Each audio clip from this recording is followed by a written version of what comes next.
Showtime. As mentioned, I'm working through the city. This is three city council persons in 2 days so far. Working hard at it. I have Seema here. She is 3rd District. We'll talk about where that is in county and stuff like that and draw the map, as you guys know. It is the 16th of February, 2021. It's cold and snowy. The kids are out of school again. And we're just surviving on, another pandemic day, I suppose is what we could call it. But anyway, we're going to do the short intro and get to talking to Seema and not listen to me talk to myself for the time being. Seema, welcome. Nice to be here. Okay, so just for structure parts, 3rd District is where? 3rd District starts, we're off of Morrell Road, Rocky Hills. So if you go from West That's not where I live. It's my studio, not my house. Oh, right. We're in Farragut right now. So it starts at Middlebrook Pike. Around Bearden Middle School is near where I live, but then it goes all the way to Western Avenue, to Clinton Highway, where Merchants and Clinton Highway Okay, so are. West, Northwest Yeah. City portion. Okay. Yeah, to Shad Road. Okay, and I think it was you when we were talking on the phone getting set up schedule stuff, because I mentioned that I have 2 locations on my business. One is in the city, one is in the county, and I kind of jokingly made the reference that my county one would probably soon be swallowed by the city, and so that was something that intrigued me that you said that's not an option. That what is not an option? The city's going to continue to expand? To more annexing? No. Right. No. That was an option a few years back, and I believe we would attribute that to Victor Ashe did a lot of that. Finger annexing is what it's called. Right.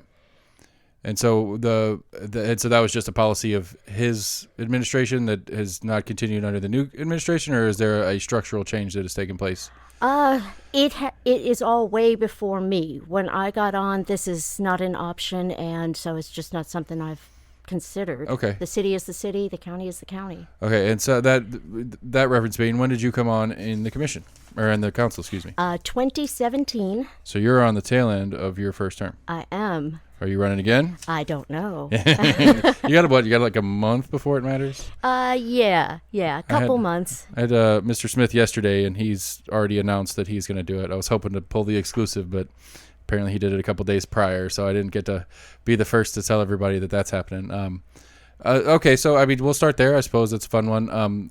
We'll go back to 2016 to early 2017. Where did the jump come from? Like, what were you doing prior? Why am I doing this? Why am I here? You're here because I asked you to come. Well, bigger picture. Right. So 2016, I've always been involved in activism of some sort. Most of it was in women's reproductive rights. And then in 2016, when I don't even want to say his name, was running and being taken seriously as the Republican candidate, it really bothered me. It messed with my understanding of how I saw my home, the U.S. And it pissed me off. Okay, that one. Yeah. Right. Lord Voldemort came in, and I was really confused. So we could call him that. So yeah, that motivated me. I've always been someone, if there's a problem, I'm not going to sit around and complain. I'm going to do something about it. And I looked around to see who was going to run that I felt would be representing me well, and I didn't see that, so I surprised everybody and went and picked up an application. That's something I find that is not an uncommon answer to that question. Is a lot of people, it's like, and I'm not sure how to properly assess that concept, in that, like, on the surface it feels like it's a good thing, because I think that's one of the issues that we as constituents have with the government as a whole, and that interaction is like it seems like a very foreign group that doesn't really care about what we're doing, or they're the power elite doing that kind of stuff. That's kind of the sense that I guess a lot of us grow up with, maybe whether it's reality or not. And as I'm getting further into it, I hear the answer a lot, and it's like, that's cool, because that's what it's supposed to be. It's supposed to be us citizens governing ourselves. Well, I think that has changed a lot. It used to be a couple generations in a row. That's what you were raised to do. That was your understanding. You studied political science and went to all the right meetings growing up. I think that's changed a lot. I don't see anyone on the council right now, really, that I think comes from that. Right. Maybe not. Right, and that's what I'm saying. I think that it is a at least on the surface, it's very easy to be like, that is a great thing.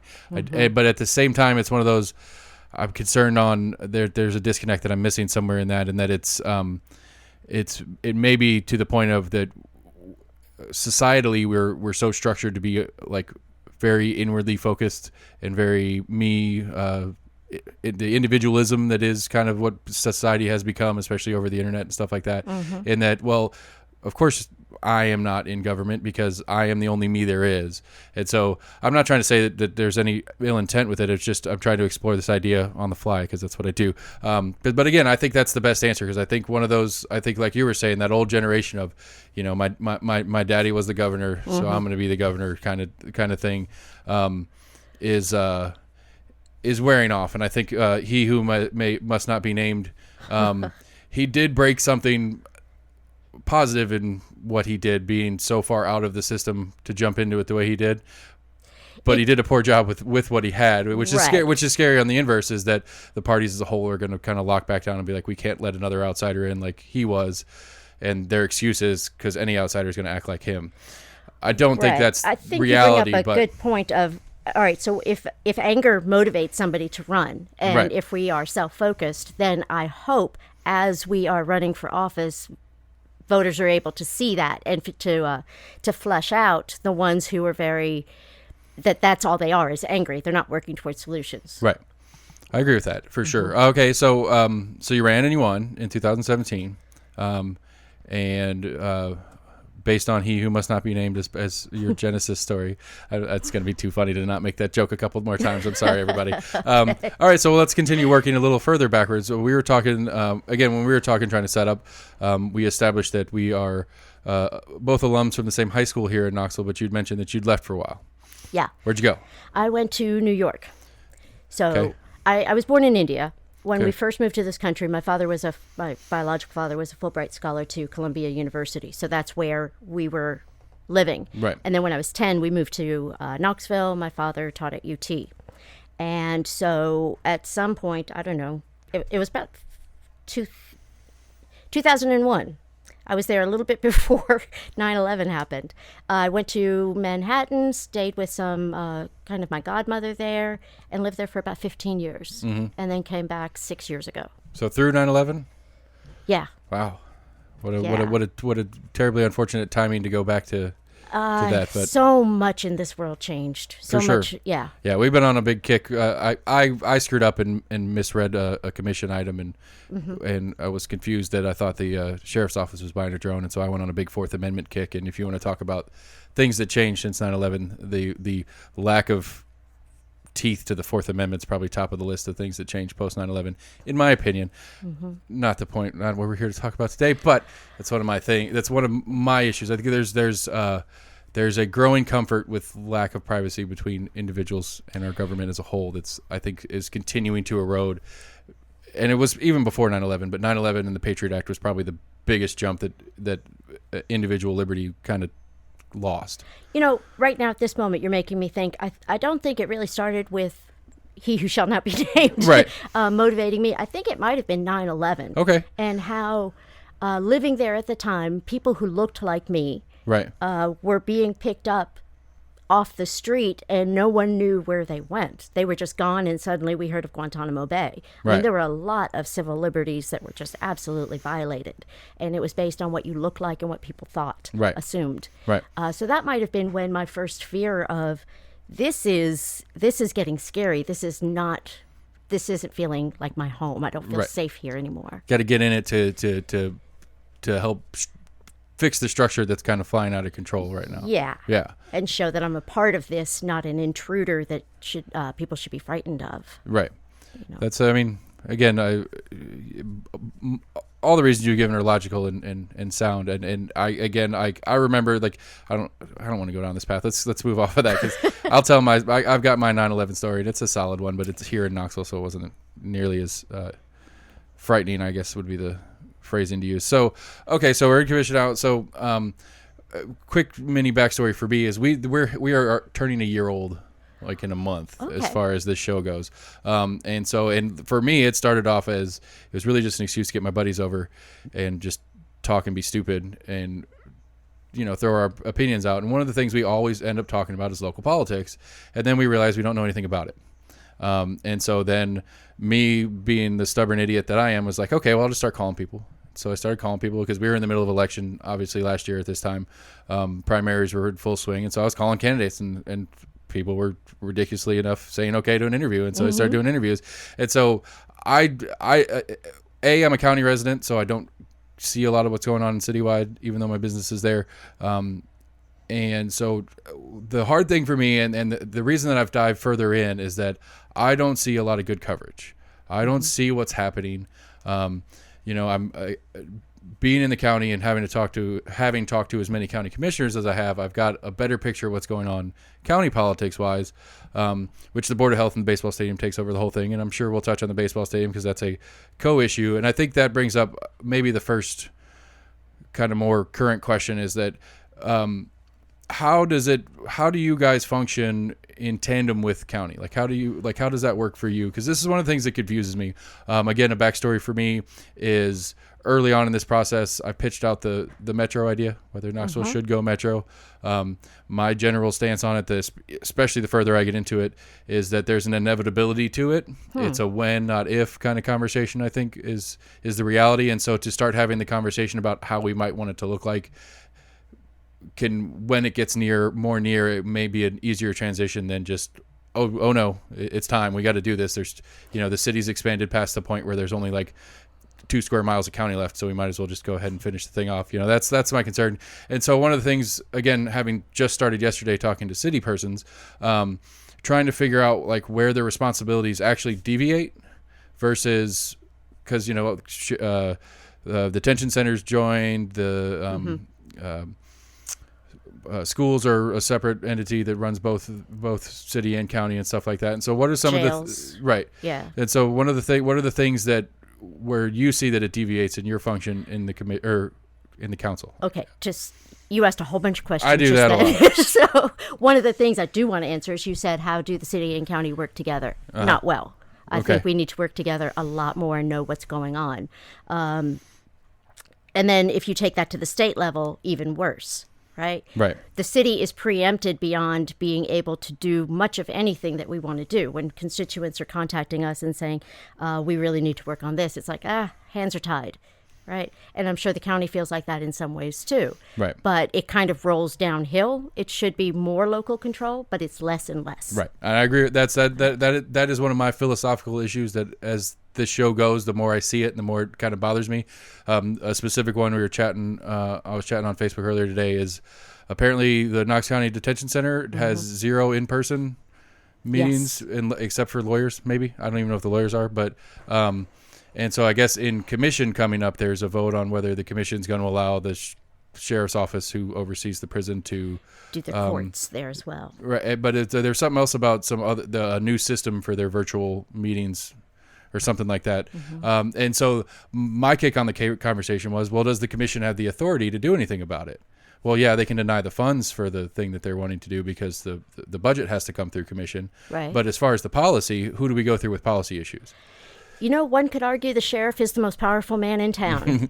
Right, that, or it's a state level issue, whether the state would have to change the policy on whether that's an approved thing that they could do. And again, like you said, it's trying to the powers that be are inversely functional in my opinion, and I think you're agreeing with me, is that I think you not necessarily for me because you're in the city, but my county commissioner should and does have more impact on my day-to-day, and should have even more than he already does than he who must not be named, for that matter, because I think that's one of the bigger issues. Anyway, moving on. Right. Well, what started your conversation on local politics, and what did you want to learn? What was concerning to you? I mean, honestly, again, we're a year old, which means we were born with the pandemic. And so watching some of the different political moves and legal moves that were going on with the commission. I mean, the very, very easy one that kind of highlighted to me how little constituency knows how this works is the Board of Health conversation. Because, again, I was, full of bluster and excited and getting into this, and they were at the point where they were asking for a community representative to sit on the Board of Health. Mm-hmm. And I was like, sure, I'll do it. So I applied for it and went down there. And that was one of the 9-hour commission meetings. Uh-huh. And the appointment to this position was at the end. And so I sat there for hours and hours, and it was literally it was all the public part of it, and there's everybody arguing back and forth. And there's only 2 arguments. It was you don't have a right to make me wear a mask, or you have to do this to protect the safety of our friends and neighbors or whatever. It's like I get those 2 arguments, and as I'm sitting there and reading stories and stuff leading into it, I realized that this is a state issue. The Board of Health, their authority, their entire existence is a state mandate. Right. And that board only exists because the state says so. Mm-hmm. So any adjustments to what this board does, who they do, blah, blah, blah, all that kind of stuff has to go through the state. The commission literally, even if they pass the thing that everybody's asking about, it doesn't do what anybody thinks they're asking it to do. And so the realization to me that this is not, that the public at large is having an inaccurate argument to the wrong body was what really kicked off to me. Like, okay, there is something missing here that the public doesn't know. How does the public not, I mean, how is, especially this impassioned of a public, that they're going to sit down there for 8 hours to say the same thing a guy said 8 hours ago at the beginning of the meeting? I'm going to wait my turn and say the same thing that 50 people have already said in front of me, but I'm going to wait my turn to do it because I'm that impassioned about this issue. And it's like, well, if you're that impassioned about the issue, somewhere, somebody, media somewhere should have explained this is a state level thing and this is actually the target of who you should be talking to, not the commission. And again, that to me is, it's like, okay, this thing is so convoluted and confusing that even people that are in it all the time don't know how it works. Right. So how are we, who have regular lives and kids and jobs and school and, leisure activity, that some of us are weird and enjoy the politics as their leisure activity, but those of us that don't, that are out there living through their lives, how do they engage with this system accurately when there's nothing at play to help educate how it works? So you're bright, you're engaged in the world, and yet you don't have access to all of this information. Right. How do people who aren't even looking for it? Right. And that's kind of what kind of teed off. It's like, there's a hole in the market here. Maybe there's a hole in the market because there's no actual market for it and nobody cares, or for whatever reason it's just missed. And that's hasn't the market changed too? Like, I don't even have a TV anymore. I don't have local news. Right. So if I go on whatever source I do, and it always adjusts itself to serve me up the information that I want to hear, how am I ever going to? Right, for sure. That is that. And yeah, mine gets so confused at me because I've got an agenda at what I'm looking at, and so it doesn't understand because I'm trying to seek out, like the baseball stadium one. I've had a couple of people on that are anti, and then I've been reading some articles on stuff for, and so Facebook has no idea what to do with me because I'm seeking out both sides of the same issue, because that's what I'm trying to do with it. I'm trying to get an understanding of the pros and cons and the whys and why nots. So doesn't it also make it hard to, how do we talk to the people of our community and have a shared space that we go to? There's not a newspaper that's delivered to everyone's door. Right. So when it's like, well, why didn't you inform the community? Well, knocking on everyone's door really seems to be the most egalitarian way of doing it, which is not possible. Right. So for sure, it's made that very difficult to communicate with people. Right, absolutely, and the sources that are available, to no fault of their own, they have a business model to attract, and so they touch on the issues that they feel are important or that are important to their viewership, to keep their viewership coming back, and because again, the same thing is that second reading of the Board of Health. I was watching the news that morning. Because I had a commissioner coming on and they had their meeting that day. Mm-hmm. And so I was like, well, they took a break in the news to be like, commission meeting tonight, 50 something items on it. The only one they talked about on the news was the Board of Health conversation. And it's like, I get it. It's a huge story, but there's 53 other things on here.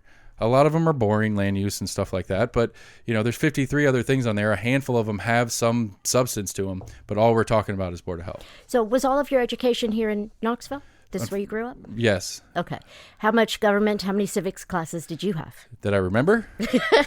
I had none. I don't remember. I don't remember. I mean, I think we were, one of my co-hosts, Sam, and I, we graduated together, and we were talking about it. He's like, I think we took one that was like, it was one semester, and it was half civics, half home ec for the semester. Okay. I think that's what we were talking about. And I was like, I remember doing a home ec class, but I think that was when because I moved down here when I was a freshman in high school. I know I remember taking a home ec class when I was in middle school up in Wisconsin, but I don't remember taking one here. But yeah, I mean, that is one of the jokes I make a lot. It's like, I don't remember this in this part of civics class. I know Governor Lee's got a program that he's trying to do some stuff where he's trying to push civics and government and how government works. But even that, like, even if I couldn't imagine as a high schooler, at least, caring enough to try to figure out half the stuff I've done over the last year. I get that part, but I think if someone brought up the subjects like, this is going to affect you in this way, right, then you might have cared. Right. But I mean, it's just like, again, like, okay, so to back everybody up, because we had a little conversation pre-air, Senator Massey sent out a Facebook message today, which is the application for the Election Commission.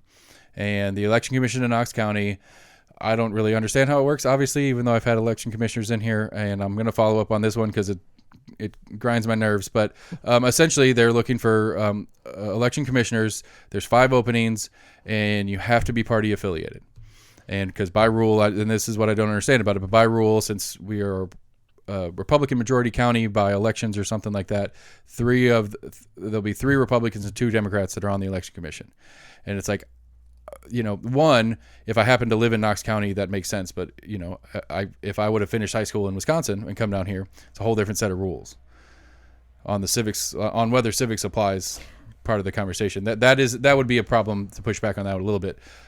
Well, there's a general framework that I don't feel that I was even introduced to. Right, I agree. You could have gotten that in Wisconsin, right? For sure. Yeah. And again, like we said earlier, it's I and maybe this is my interpretation of things, but the income or the expenditure and the authority are flipped over in the levels of government, in my opinion, on how we live. Very good point. And I don't know where that premise came from to me.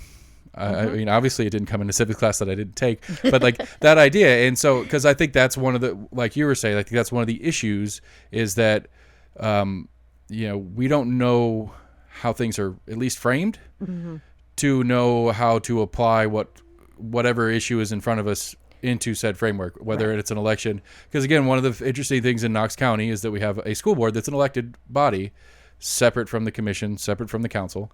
And they, for all intents and purposes, other than budgetarily, just like the sheriff's office, operate independently.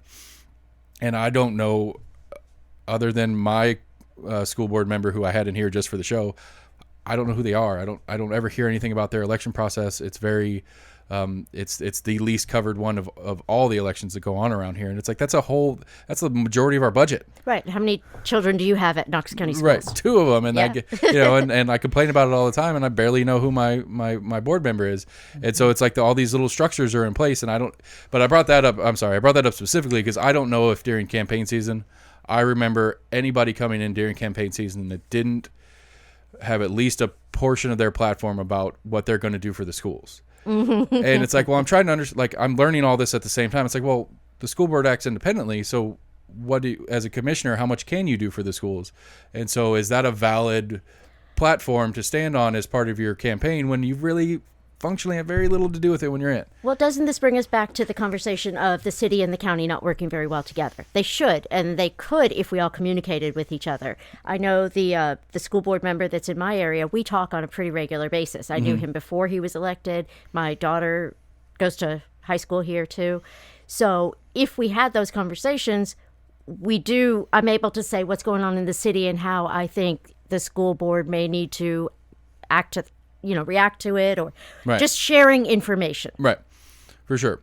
And because we have gone way off topic, but that's what we do here. So back to the election commission, because that bothers me too. I did not know that. You do not have to register yourself as a party member to vote here. Right. But it's necessary in order to be considered for the election commission. And if I know at state level, they're trying to close primaries. I don't know if the word I hear is it's not going to get passed again. They've been trying to do it for a few years now, so that you have to register to pull a primary. You can't, yeah. So, I'd like to do everything to move away from the party system.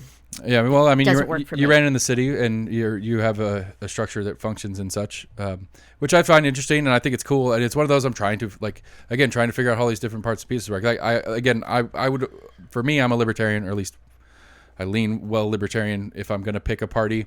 And one of the frustrations for we libertarians out there is that, the ballot access is a huge issue for us because the way it works, I can pull 25 signatures just like you and run as an independent. It's like 25,000 signatures, right? It's it's some percentage of the electorate you're asking to be on, but if it's to actually get a party on the ballot, it's the entire state. So even if it's just me wanting to run in Knox County as a libertarian, I have to get the libertarianism on the ballot for the entire state.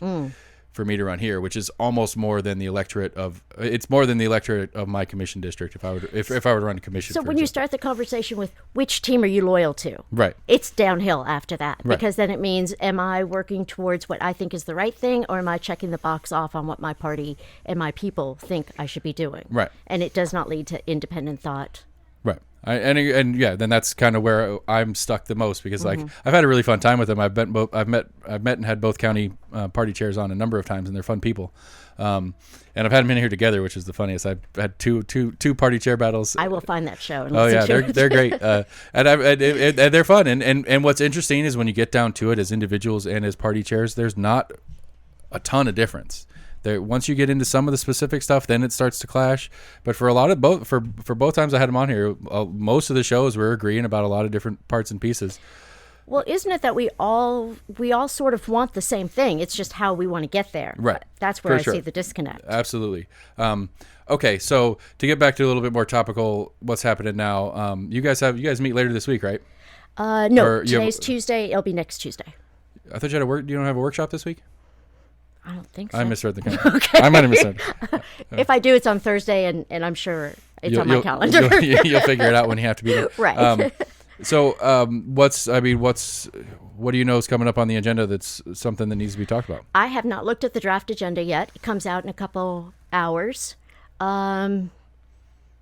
So, it's always a surprise to us, and that's another problem. It shouldn't be. I'll get the full agenda on Thursday about 5 or 6 o'clock. Generally. And then you meet at 7? And then we meet the next week on Tuesday at 6. Right. So I have Friday, Monday, and Tuesday to try to figure out all of this information. Right. If I'm making calls to people who actually are in their office or working on work days. That's not a lot of time to do all the research that really needs to go into this. And who creates the agenda? The city staff. And so this is it's a strong mayor system that we have here in Knoxville, which means the administration runs the show, and we are the council members are there to affirm or deny the requests made by the administration. But it would take 5 of us to say that no, we don't support this policy and vote it down. So what the mayor and the administration do pretty much goes unless there's a coup. Right. Sort of. Right. I get what you're saying. Yeah. Right. So, because again, that's one of the things, as I mentioned, the premise of Metro in Knoxville is a keen idea to me. And every time I say it, depending on who I'm talking to, is whatever model that they've seen is what goes into their head. And so, if a certain metro area did something this way and they're familiar with that one, that's how they assume it'll come here, and that's how it ends up being in conversation. I don't know how these things transition, so I don't have a model to skew my thought process on it.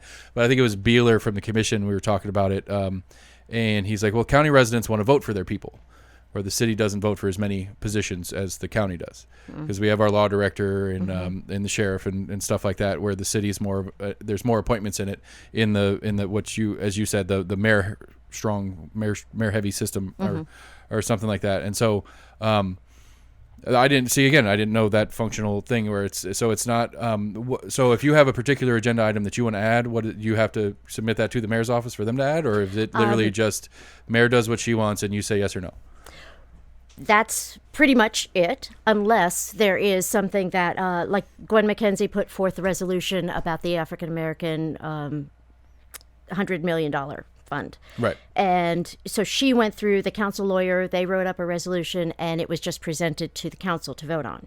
So that went around the administration. But she's also vice mayor too, right? Yeah, but she did that in her role as council. Okay. See, Right. don't know how. See, I don't know how these things work. So there's a vice mayor. She's sort of head of the city council. Then there are also deputy mayors, which are the three of them here, and they are part of the administration.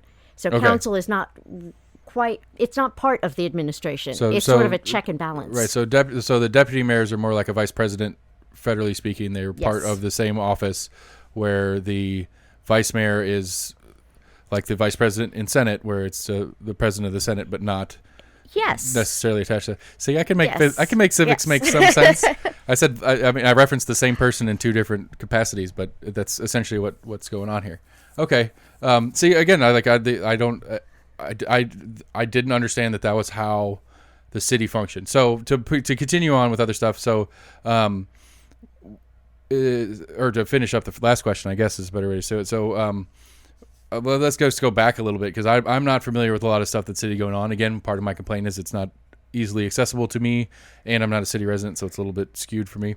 Actually, that reminds me of one, because the city council is the beer board. Mm-hmm.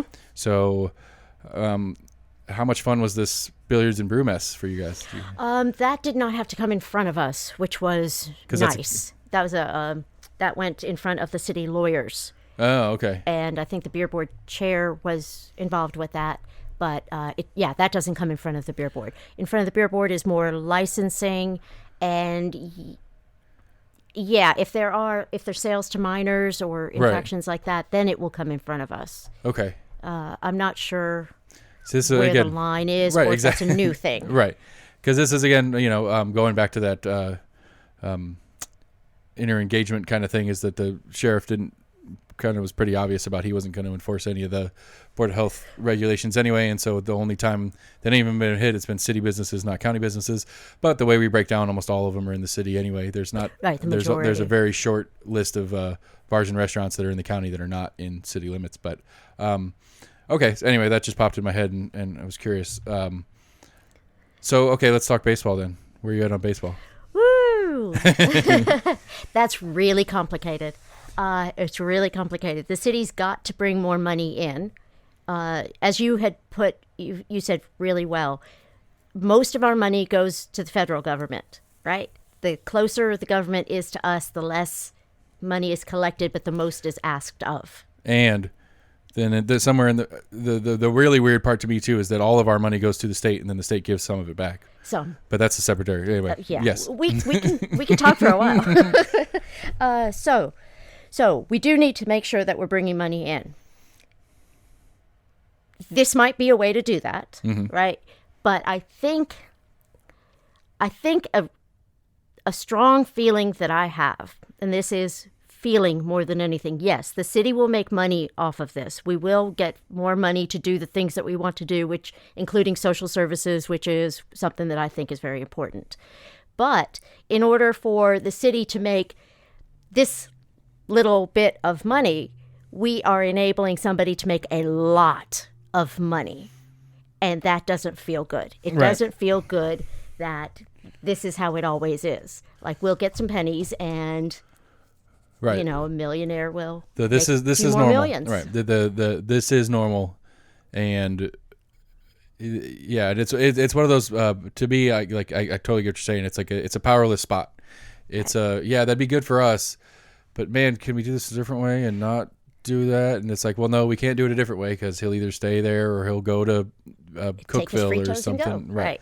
It's just like the Marriott. That was a TIF we did a couple years ago.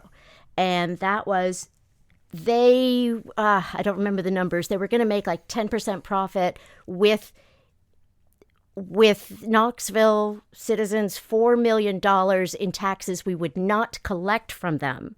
They were going to end up making another 6% on top of that. So maybe, I really don't remember the numbers, a couple million more. Right. Okay.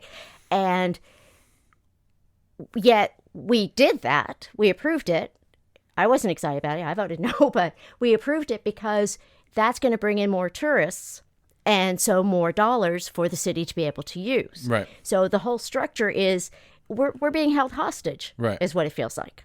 I mean, I agree, but and again, it's that normalcy of the issue. It's like I don't know what Maryville gave to Amazon to bring that down there. I don't know where we sit on what's going on in Easttown. Has that been something that's a city issue, right? What's going on over there? Over where? Over at the Old Easttown Mall. I don't know the details of that. There was not a TIF or a pilot requested. Because I know there was some conversation about at least rezoning it to something new. For the developer trying to go in there. But again, yeah, and it's one of those, like, I get it. Like, it makes sense. The big problem for me when I look at the math of it on the rough math that we all have right now, because we don't have a good picture, that's one of the real problems, is if it's $65 million, that comes out to, or actually, I'm sorry, back up. If the argument is that this area of Knoxville does zero for the books, we don't make any money off of it because there's nothing there, or we make very little. Well, if the argument is, well, let's spend some money and then it'll start making money, but all the money it makes goes back to paying off the money we spent, then it's still a net zero. So we're taking a lot of risk for a net zero, at least for the first X number of years. It's being presented as a net zero, but it's not exactly that, right? There's money that would have, development would happen there. Right. And everything I'm saying, I'm just trying to look at both sides. Right. So there will be development there. So we will be making some money at some point. So to say that whatever taxes we collect there going to pay off the money for the stadium means it's paying itself off is not exactly correct. Right. The only money that we're creating from there that, like magically is what the state taxes they would have taken to the state level and not returned to us. We get to keep that. So that is an advantage. But the problem with that, as I understand it, and please help me, is that which the state takes also goes into BEP for the schools locally and statewide, and other state services that we do also use locally. Which I guess we still technically get. See, that's where I get lost in it. I'm trying to get less. Right. We won't get less from the state level, and as you said earlier, it's up to the state to decide what they bring down to us. Right now there's a huge rainy day fund. They could be sharing They could just buy the baseball stadium for us. Yeah. Come on, Nashville. There are options. There are other options. Right. Governor Lee, it's a very complicated issue. Governor Lee, if you're listening, I promise that I have zero influence on what I'm about to say, but I'm going to say it anyway. Randy Boyd won't run against you again if you build his baseball stadium. I can't. I'm just making stuff up. All right. Just make sure. Just to be clear, I'm just making stuff up. I do not agree, nor do I disagree on that one. Because I mean, it's a complicated thing, and I think it'd be for landmark and something that makes it's a signature site. But again, I don't know. One of the issues to me too, as I've been talking to people about it, is, one of the things I would like for the baseball stadium is to have good outdoor concerts there. It'd be a great outdoor venue. And then I always go, we used to have a great outdoor venue over in the World's Fair Park, and we don't anymore. And so, having talked to a little bit about this yesterday, what who manages the World's Fair site? There is a corporation. They changed their name, but they handle a lot of the Civic Coliseum, Armark or whatever. Not Airmark. No. They sell all the beer and they treat people awful. Yeah. But that's a whole other topic. No, it's we contract with somebody. Yes. And they have been doing that work for us for a long time. They run all of it because the city is not an events coordinator. But it's city property though, right? Mm-hmm. And so, I'm not expecting you to know this off the top of your head. Do we have that contract somewhere? Can we look that up? Not right now, but is that something that we could find? I am sure it is. Because, again, there is cool stuff that happens down there. I love the 4th of July. Didn't like it this year because we didn't have it, but I love the 4th of July thing down there. But it's I know the actual indoor part of the center, they do a lot of stuff in regularly, but I don't know. I'm curious what the agreed upon relationship is, because looking at the baseball stadium one, there's just a whole litany of all the little details, like the city county will get 10 days a year of usage for without having to pay a rental fee, like you and I, if we wanted to throw a party there, we'd have to rent it, where the city county can use it. And so that kind of stuff, I'm curious what structures are in place for the, and again, what incentives and I guess the other question too is what incentives in place for whomever it is managing this to run it more profitably and more actively than they maybe currently are. Because again, my question is, why did we do away with the outdoor concerts? Was it a liability? Was it not as big a moneymaker for them as maybe other activities? And in whose interest is it that they stop doing certain portions and stuff like that? So I think where I would have to go with first is the flooding that was happening there, that was making it very difficult to do that. And I really wish I could remember the name of the company that runs it. They do have a relationship with the city. There are people at the city that communicate with them constantly, but they make the decisions on who to bring in, who to contract with, the concession sales, all of those details that the city's not going to get involved in because that's not what we're experts at. But yeah, some of the places it's known that there's not going to be a profit. There's some places that we're going to break even, and there's some places that are going to help finance those places. Right. Okay. Because again, it's like one of the things, as we were talking like the greater structure stuff, I think one of the big things that, in my opinion, is one of the bigger issues, especially when the government is interacting with the private corporations and stuff like that, is the correct incentive structures are to be in place to get the result that the customer, being the city in this conversation, would want. So it's like, I'm going to contract you to run this site for me. And again, this was years ago, so I don't know, but just as an example, maybe as an example to compare to what's going on with the baseball stadium is, to have the correct incentive structure in place where we get what we want as the payers paying the bills for the baseball stadium, but the private guy can do what he wants and make his money too and stuff like that. So that the incentive structure is in place. And again, it's just a curiosity for me because there's a lot of different governmental things to me that, like as a libertarian, I'm down with the idea of private prisons, but I don't think that they've ever been incentivized correctly because they incentivize by the head. And so by the head, I want to keep you here as long as I can. That doesn't do any good for you. It doesn't do any good for me as a municipality if I'm the municipality in the conversation. So it's a poor incentive structure. And so I think that's one of the things that I think a lot of people overlook when they're conversing about stuff like this. Well, when a structure is profit over people, I think there's always an issue. I don't think necessarily people are going to do the right thing when its profit is the incentive for everybody. There's a community aspect that needs to be looked into and a humanity aspect that needs to be attended to as well. For sure. I'm trying to think of I don't know. How do you do a paper trail that one? Yeah, go ahead. Back to, so the contracts that are in place, I have been impressed. I think that the city does a pretty decent job of looking at who's running what to make sure that it's benefiting the city and the citizens. I think, I don't know, I wasn't involved in politics at this time, but I have this feeling that it used to be more like, all right, that's my brother-in-law, so he's going to take care of that. Good old-fashioned nepotism. Right. And we've shifted away from that, which can only be better for everybody. Right, okay. All right, so one of my standard questions when I have any current sitting council person or commissioner in is because again, I always argue that I don't see enough of what's going on. Mm-hmm. What is something that's happened in maybe late last year, earlier this year that you've been involved with in the council that you don't think got the air that it probably deserved? Wow. One thing. Or all of those things. You can list a bunch of them. Okay. So here's something that really was very controversial. Lots of points of view. Lots of self-interest. So rezoning.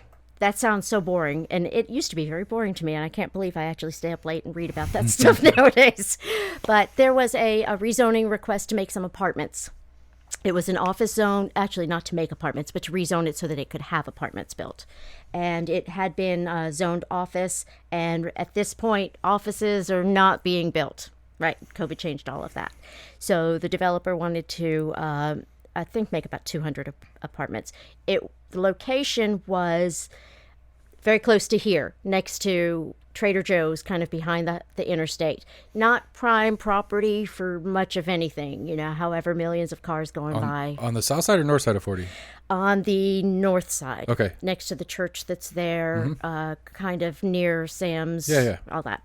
It's just a strip of land that I want to say it's like 7 or 15 acres. It was a lot of land, but just a long strip. So the neighborhood did not want it rezoned. They felt that it would not be good for the neighborhood to have apartments so close by. Right. For many different reasons. And one of the reasons I understand is I remember when the neighborhood that's complaining about this, before it was built, Right. I used to walk around in the woods there. Right. So I remember being upset, like, you're changing what I'm used to. Right. I don't like this. This was my woods, and now you guys are, So I understand that we don't like the change aspect. But we have a larger population. We have a housing issue, and we have to make some compromises. And I don't necessarily think that was a compromise. If I choose to, as I get older, if I have steps in my house, I'm having trouble with that, but I want to stay in my community, right? I sell my house, I moved into an apartment that's in my community still. Right. Right? That keeps me connected to a lot. It actually helps the community. So it wasn't that it was taking anything away, except for some little comforts that we got used to. Right. And if you really wanted it to stay how it is, you should have bought it, and then nobody can build something there. But you just let it sit there and assume nobody was ever going to do anything, and now somebody wants to do something with it. And I mean, I agree. That's one of the things that I'm very cautiously optimistic about is the growth that's expected for us in the city county over the next 10 years. Right. Commissioner Jay was telling me 200,000+ over the next 10 years is what we're estimating at this time. I'm going to add this one piece just to be fair to the people who were disagreeing with me, sure, or were on the other side, whatever. That brought up very good points. There was an issue of, is there going to be flooding or not? And that's very legitimate. Right. And if it boiled down to that, I can understand the decisions. It was denied. So the rezoning was denied. No because of apartments flooding?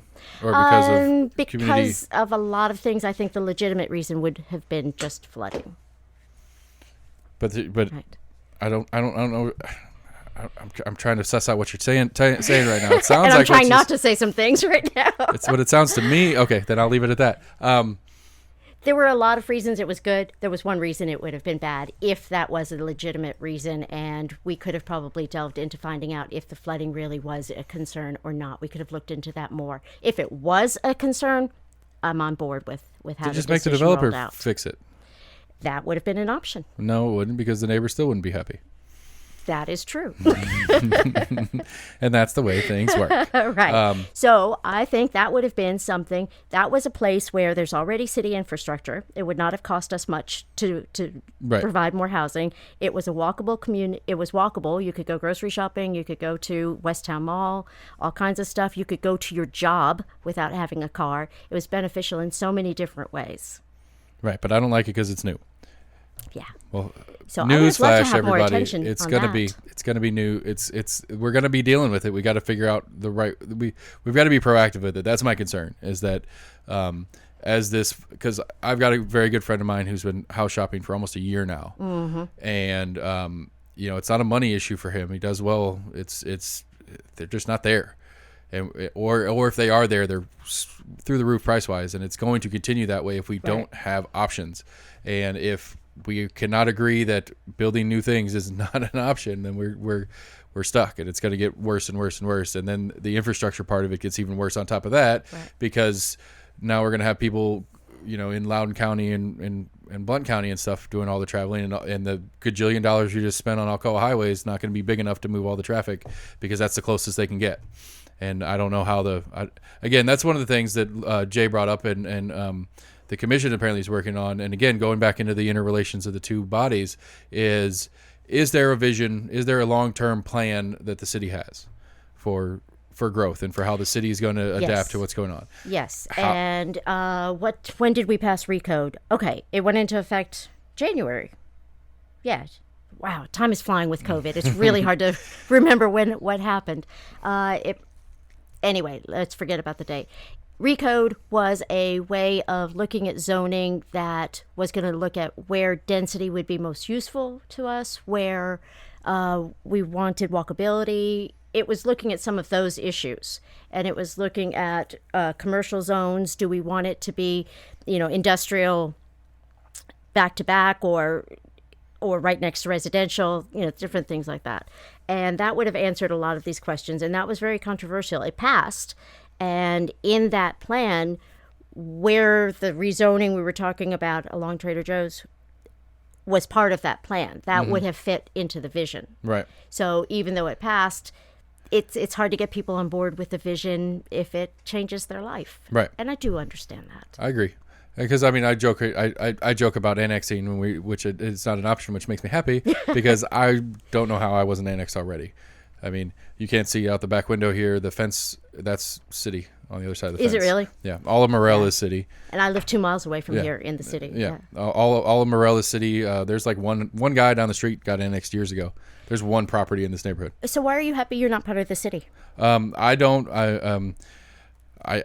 The tax differential was important enough to me for the service difference. I would prefer the money than the services. I don't. I own multiple businesses. I have dumpsters that are part of my program. It is not an issue for me to throw the trash in the back of my truck and take it down there. I don't want fire coverage. My insurance agent tells me I'm better off letting this thing burn to the ground than it is stopping it halfway through. Okay. Among other things, but I don't. So the difference in coverages and stuff like that versus the tax difference, I'm having an issue now. Septic was one of the things I actually liked about it, not having to pay wastewater. Mm-hmm. That's become a problem, and I'm going to have to go into sewage. So that you'll have to pay for the whole system yourself. Right. Okay. So and I get to pay KUB. I get to pay KUB for the privilege of hooking up to their system.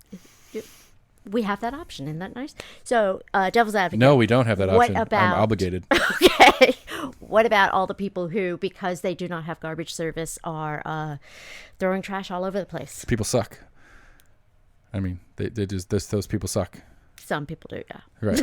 I mean, and again, I have many friends that live nearby, and I have my parents live a little further out in the county than here, and they pay for a service like one of the different trash services that's available, which one of our commissioners is the owner of one of those. If you guys don't know it already, I'll leave that alone.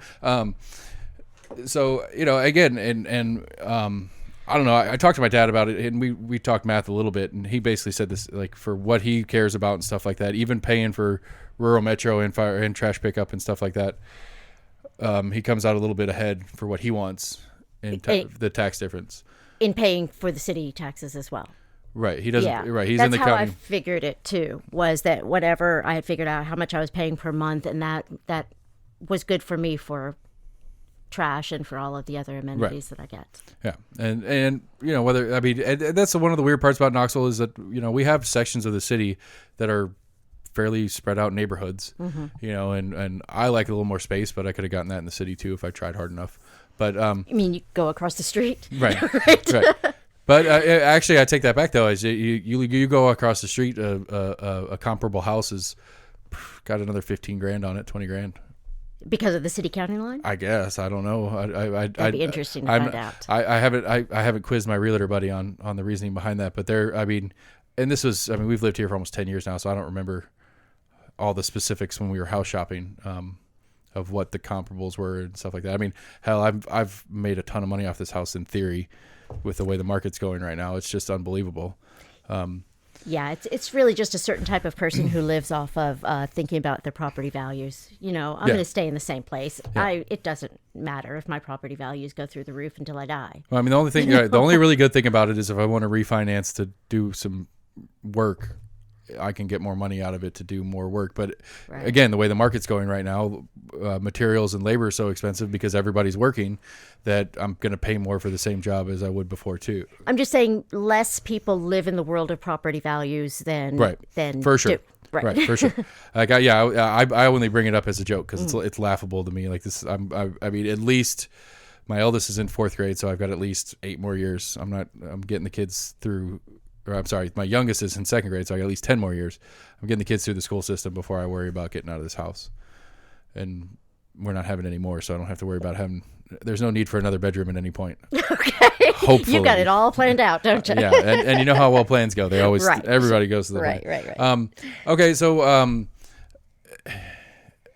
I don't know. I mean, again, the planning, the future planning thing is a big one to me. The baseball stadium is always a big one.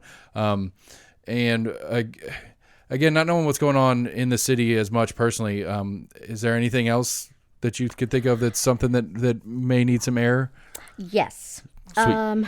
I think so. What I've been really engaging in. So I didn't tell you the work that I did before being in office, You're right. and that We I got still see, continue because to do. we are so good at staying on subject. We have so many questions. Is that I work with people who've been arrested for violence. Okay. They've already committed violence. They've been arrested. And instead of going to jail, they come to my program, which lasts for a year. Once a week for an hour and a half, we meet. We talk through conflict resolution, emotional intelligence. This is a nonprofit you operate, or is Yes. this one you work with, or whatever? It's very small. So Okay. it's called Batter's Intervention Program. I'm certified through the state Coalition Against Domestic and Sexual Violence. Okay. Right. So that's a program. I firmly think that if you take someone who's showed a little bit of violence and then put them in jail, they're going to come out more violent. Right. Right. And we cannot just lock up half of everybody. That's not an option. So to me, that's a real big issue. We shouldn't. Not to say we're we trying may really do that. Right. It feels like sometimes we're trying really hard to get there. Right. Because that's been a kick for me, is that specifically nonviolent crimes being arrestable, and how many people are in jail right now for nonviolent crimes. Because again, same premise. I mean, you go to jail for a simple possession charge, you're coming out a much less friendly person. I mean, you just Right. you're like a buddy of mine always. It's I think he calls it convict you or whatever, or violent you or something like that. It's like you go in there and you learn some really shitty stuff. Pardon my language, but you learn how to be a shittier person than you already are. Yeah. Yeah, it's more trauma. Right. And the majority of the people that I deal with, I work with men, not women. Just that's who I work with. Well, most violent criminals tend to be men, Yes. statistically anyway. Most of them have had trauma in their life. Right. And what they do at home is going to produce children who end up being on one end of that spectrum or the other. So Right. this is generation after generation after generation. And you and I were joking before we got on air about how you clean up your house. You shove everything in one room and Right. it's like, da-da, it's clean. That's not how you do society. Why do you tell everybody that? God. I do the same thing. It's okay.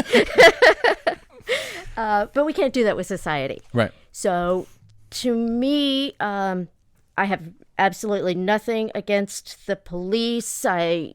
When I call 911, I like to know that there is somebody there.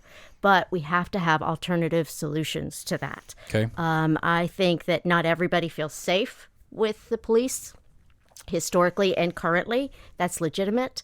And also, they pretty much get there after the fact. Right. I forgot someone was saying historical. Right. Which that serves a role. They need to be there. But there are other things that to me, it feels like playing a game of whack-a-mole. Find the criminal, whack it, and then it's going to pop its head out someplace else. Right. Right? Instead of working on what the root causes are and giving people another job so they may not have to do Right. illegal activities. See, because I think I can pitch one of my other premises that I like to throw around. Another one that I think is an eventuality. It's a if. It's not an if. It's a when. I think we'll nationally go full legal on marijuana. I think this. What scares the crap out of me is we're going to do like we did with the lottery. Tennessee's going to wait until every other state around us is, and then somebody's going to stand up on the floor in the House and go, hey, guys, you guys realize how much money our residents are spending in Kentucky and North Carolina and Alabama on this thing? We need to get on this, or we're just giving away money. Where you would think that we saw that before, and we go, let's not let that happen again. Let's be one of the first on the game this time around. Because, again, I'm not a pot smoker. I don't enjoy it. I've tried it. I hate it. It just doesn't do it for me. I've got my liquor thing over there. I'm good. But on a criminality aspect of it, takes a lot of people out of the system in that aspect of it. And then on the economics of it, the pure tax revenue aside, the work that would become available from that industry in the state would be significant. And especially if we're early adopters where it's still illegal federally, which makes it so we can't import it from other states. It has to be grown here, distributed here, and sold here. And that would be a huge amount of multiple positives for our community. Okay, but what if I brought up the point I was making earlier? Would this be profits over people? I don't think so. Well, I don't think so either. I'm just bringing that up. It's not right. about just making a profit and bringing more money into Tennessee. Is it something that's truly harmful? I don't think so. I don't think so again, I'm a libertarian, so I think heroin's cool too. So, I mean, I have my arguments for lots, but I could start small and we can work our way up and we could deal with that end of it. So, yeah, I'm fine with legalization of marijuana. But it's funny, on the beer board, I'm the only one that ever votes no.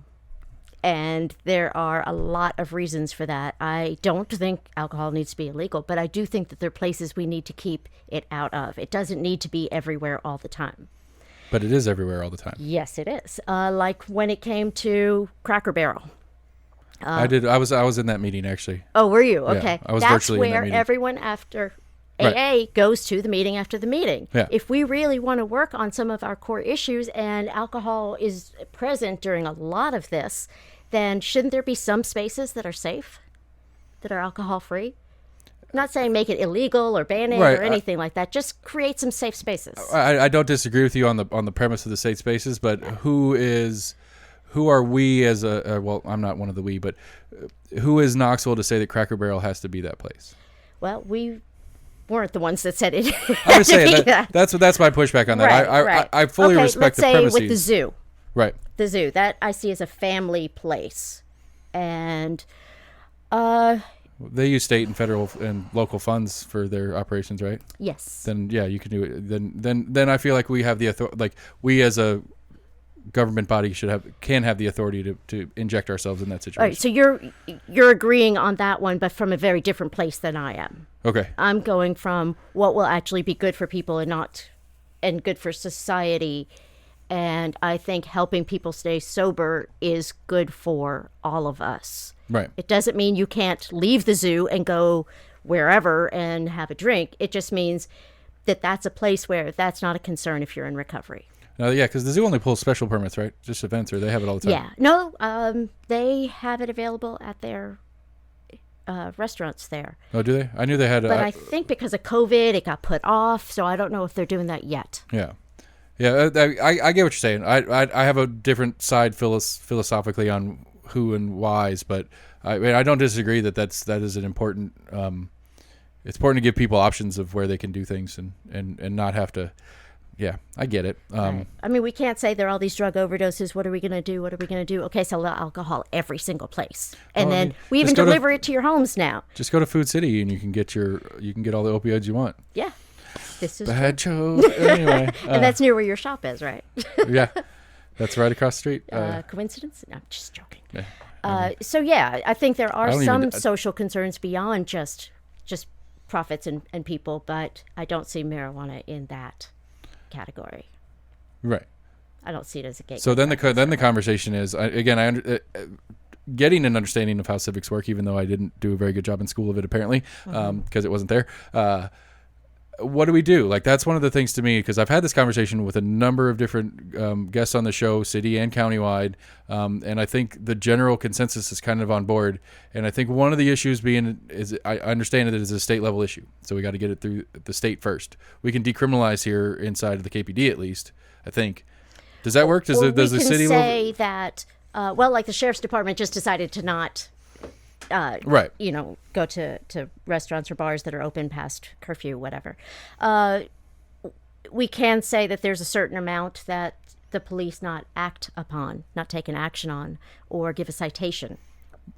So, but you could do that with the city, but not with actual KPD, but the state would have to overlook. See, this is where I'm lost again.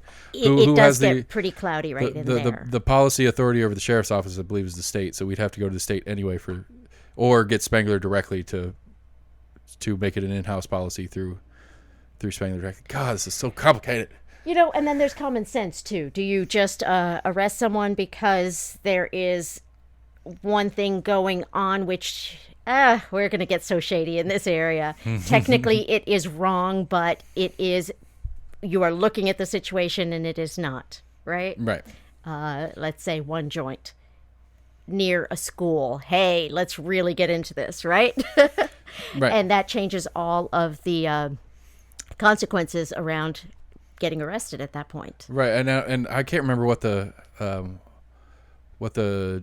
diameter of the circle around the school is, but it was pretty significant if I remember right. And it was like if you look at a map and you draw a circle around every school, church, or like daycare, there's like maybe 3 city blocks combined in the entire city that you are not within a distance of any of those things. Right. So it's just a matter of whether or not the DA or whatever wants to add that to it, because it's probably there anyway. So I guess where I'm going from is we have a lot of rules that we don't question. Right. It's been like that, so it's going to continue being like that. Well, we created the rules. Mm-hmm. So if they're not common sense, if they're not serving us, and I know that a lot of them are built upon the worst of us, Right? right? Well, because I like that. Here's one that I would like to see just in general is like a maybe with the census, maybe a 10-year thing where we go do and we review the books, because I believe it's Knoxville City. It is illegal to spit on the sidewalk. I was watching a video series with crazy laws that are still on the books, and that's one. I believe it was Knoxville. That was Knoxville as one of them. And and it makes sense from back in the day when it was not concrete sidewalks; it was like boardwalks in front of all the businesses and stuff down there, and everybody dipped, and you spit tobacco juice on those, then it rots the wood faster or whatever. Made sense then. Okay. Like you look at it historically, it's like okay, but at what point is it like, can we just take that off the books already? Because at what point does some kid being a doofus get into some interaction with the cop and he spits on the ground and the cop's like, I'm gonna pull that law out of nowhere. Right. That's what I mean. It's like that's on the books. That is illegal. Right. But where was the common sense in doing that? Right. But it served a purpose because you wanted that kid off the street or whatever. Right. But it was no longer. Yeah. Again, I think some sort of audit here and there to go through and just really read through and then we have a big sit down and be like, these are coming off the books. We don't need these anymore. We need to throw them away. Or this needs to be adjusted and modernized for the world we live in now where it's not applicable because we don't have, wooden sidewalks anymore. Stuff like that. I'm not sure how much time we have, but I have a way of bringing this all the way back to the beginning. This one's too smart for me. Can we start over? Okay. I can't handle it. I've got all day, but we're just over an hour. That's usually what I like to go to. Okay, so we're talking about looking at the rules again, putting our eyes on them again. And I think this new people who end up standing up and for election and running for office are new eyes looking at the old ways that we've always done stuff. And so I think there is an advantage to it not being the governor's sons running because that's what their family has always done. Right. Right. So this shakeup is good. I'm okay with it. I'm on board. At least for the most part, they seem to be more open to talking to a moron like me. So I'm going to take it for my own ends, if nothing else. So we don't know if you're running again or not. Not sure. All right. So we'll close on this question: is what is the X factor for or against? I have learned a lot over the last few years, and I do not want it to go to waste. But I also have a lot of other things that I enjoy. I really like the other work that I do. I think I'm trying to figure out where am I going to be most effective. If somebody else decides to run in the 3rd district that I would feel very happy representing me, that kind of will help my decision. Right? Yeah, but they're not gonna run if you're running, so they need to know what you're doing. This is a chicken or the egg conversation now. Shh, call me. Let's talk about it. So for y'all out there listening, if you're thinking about it, you need to ask Seema's permission on whether she's okay with you. You're putting that part in. I'm saying discuss with me. But that's part of it. But I think most of it is where am I going to be most effective in what I choose to do next. Mm-hmm. So it's not crunch time yet. So I'm still gathering information.